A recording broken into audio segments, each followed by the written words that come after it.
புனர்பூச நட்சத்திரத்தில் பிறந்தவங்களுக்கு இந்த 2026ஆம் ஆண்டு எப்படி இருக்கும் இதுதான் பார்க்குறோம். புனர்பூச நட்சத்திரம் 1, 2, 3 பாதத்தில் நீங்கள் பிறந்தீங்கன்னா நீங்கள் மிதுன ராசியில் பிறந்திருக்கீங்க, உங்களுக்கு தெரியும். புனர்பூச 4ஆம் பாதத்தில் பிறந்தவங்க கடகராசியில் பிறந்திருக்கீங்க. நம்ம இங்கே நீங்கள் எந்த ராசியில் வேணாலும் பிறந்துருங்க, மிதுனத்தில் பிறந்தாலும் சரி கடகத்தில் பிறந்தாலும் சரி. இங்கே நம்ம ராசி பலன் பார்க்கல, நட்சத்திர பலன் மட்டும்தான் பார்க்குறோம். ஒருவேளை நீங்கள் ராசி பலன் வேணுங்கிறவங்க என்னுடைய அபிராமி சேகர் யூடியூப் சேனலில் பாருங்கள். இங்கே புனர்பூச நட்சத்திரம் சொல்லக்கூடிய குரு பகவானுடைய ஆதிக்கத்தில் பிறந்த உங்களுக்கு இந்த வருஷம் எப்படி இருக்கும் இதுதான் பார்க்கணும். இந்த வருஷம் பார்க்கும்போது மேஜராக என்னென்ன கிரகங்கள் பயிற்சி இருக்குதுன்னு பார்த்தால் ஜூன் ஃபஸ்ட்டு வீக்கில் குரு பகவானுடைய பயிற்சி இருக்குது. இந்த வருஷம் கடைசியில் டிசம்பரில் ராகு இது பயிற்சி இருக்குது. குரு பகவான் பார்த்திங்கன்னா மிதுன ராசிலேருந்து கடகராசிக்கு போகிறார். ஏற்கனவே ராகு கும்பராசிலையும் கேது சிம்மராசியில் இருக்காங்க. கோச்சாரத்தில் மீன ராசியில் சனி பகவான் இருக்கார்.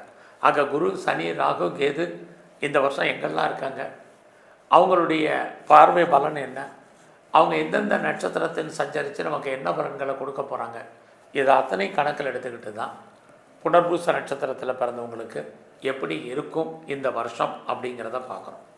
இந்த பலன் பார்க்குறதுக்கு முன்னாடி ஒரு முக்கியமான விஷயத்தை ஞாபகத்தில் வச்சுங்க. ஒரு கிரகம் நமக்கு நன்மையை செய்கின்ற பொழுது அதே கிரகம் ஏதோ ஒரு தீமையும் நமக்கு செய்யும். எல்லா கிரகம் நன்மையை மட்டுமே செய்யும் அப்படிங்கிறது இல்லை. அதே போல் ஒரு கிரகம் நமக்கு தீமையை செஞ்சிச்சுன்னா இன்னொரு கிரகம் ஏதோ ஒரு விதத்தில் வேற ஒரு நன்மையை செய்யும். இதுதாங்க கிரகத்தினுடைய தன்மை. அந்த அடிப்படையில் இந்த வருஷம் உங்களுக்கு எப்படி இருக்குது புனர்பூஷம். புனர்பூஷம்னாலே நீங்கள் தெரியும், குரு பகவானுடைய ஆதிக்கத்தில் அனுகூலத்தில் அணுக்கிரகத்தில் பிறந்தவங்க. அவர் தான் இந்த வருஷம் மிதுன ராசியிலேருந்து கடகராசிக்கு ஜூன் ஃபஸ்ட் வீக்கில் பயிற்சியாகிறார். அப்படி பார்க்குற போது இந்த வருஷம் உங்களுக்கு எப்படி இருக்குன்னா, ஒரு பக்கம் இறை அருள் உங்களுக்கு பரிபூர்ணமாக இருந்துக்கிட்டே இருக்குது. அது ரொம்ப மனிதன் எல்லோருக்குமே இறை அருள் முக்கியம். இந்த வருஷம் உங்களுக்கும் உண்டு. அது மட்டும் இல்லை, ஜூன் ஃபஸ்ட் வீக்குக்கு அப்புறம் உங்களுக்கு இந்த வருஷம் பணப்புழக்கம், மணி ரொட்டேஷன், நமக்கு எல்லாருக்கும் தேவை பணம். அந்த பணப்புழக்கம் எப்படி இருக்குன்னா நல்லா இருக்குது. யாரெல்லாம் பெரிய லெவலில் கையில் பணம் இல்லாமல் செலவு பண்ணிகிட்டு இருந்தீங்களோ, இனி ஜூனுக்கு அப்புறம் உங்கள் கையில் எதாவது லிக்விட் கேஷோ பணம் பொருள் நகைகள் இருப்பதற்கான வாய்ப்பு, நீங்கள் உழைச்சி சம்பாதிக்கக்கூடிய சம்பாத்தியங்கள் இருப்பதற்கான சூழ்நிலைகள், அல்லது எதுலையாவது நீங்கள் முதலீடு பண்ணுறதுக்கான ஒரு வாய்ப்புகள், இதெல்லாமே ஜூனுக்கு அப்புறம் உங்களுக்கு பரிபூர்ணமாக இருக்குது.